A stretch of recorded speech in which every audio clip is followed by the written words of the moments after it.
Well, hello everyone. This is Peter Brown with a look at your weather for the next 7 days. I know it's hard to believe that we are now officially on the meteorological calendar and on our regular calendars in the season of autumn. We are now looking at summer in the rearview mirror, unfortunately, for those of us who love the warm weather.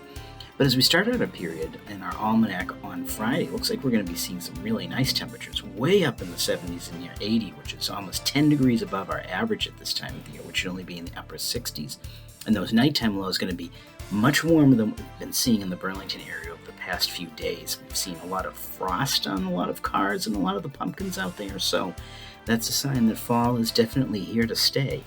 And as we round out our period, I know, look at that, October 1st already, we should be seeing temperatures in the mid and upper 60s at that time of the year. And it looks like we're going to see a bit of a cool down again as we start out October at the end of our period. So we'll have to see how that materializes and see how cool it gets.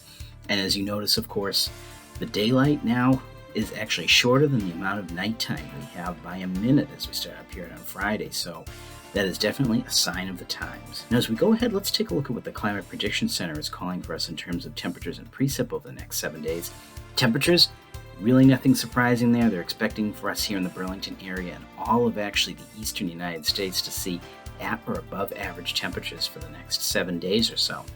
Again, that's something we saw most of the time during the summer, and looks like that's going to be holding true as we look at our period.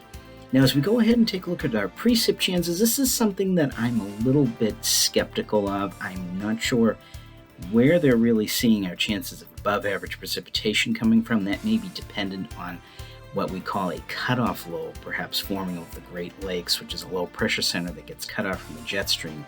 These are very common in the spring and fall seasons. They can bring some beneficial rain, but usually you have to be fairly close to the center of them to get anything really appreciable, and it doesn't look like New England is going to be falling into them. In fact, parts of southeastern Massachusetts and most of Rhode Island now have actually fallen into an exceptional drought category, so that is definitely going to be the norm as we continue on. Now let's take a look at some of those temps and precip and that great weather we have coming up for the next 7 days. Again, starting out our period on Friday and Saturday and Sunday, if you have some plans outside for this weekend, you are in luck. Temperatures way up in the 70s and near 80. Just a beautiful weekend out there for the last weekend of September. And as we start out our work week on Monday, temperatures again going to be above average, around 70. And we're going to see that continue until we get to really Wednesday, where the temperatures start to cool back down, and we may see temperatures only in the low 60s by next Thursday. Again, I've put the chance of some precipitation in there, all dependent on that cutoff low to our west being in place. But again, it doesn't look like we're going to be getting anything really measurable out of that. So it looks like the severe drought that we've been seeing in the Burlington area is going to continue for the foreseeable future, unfortunately. So everyone, get out there, enjoy the weather, and have a great week.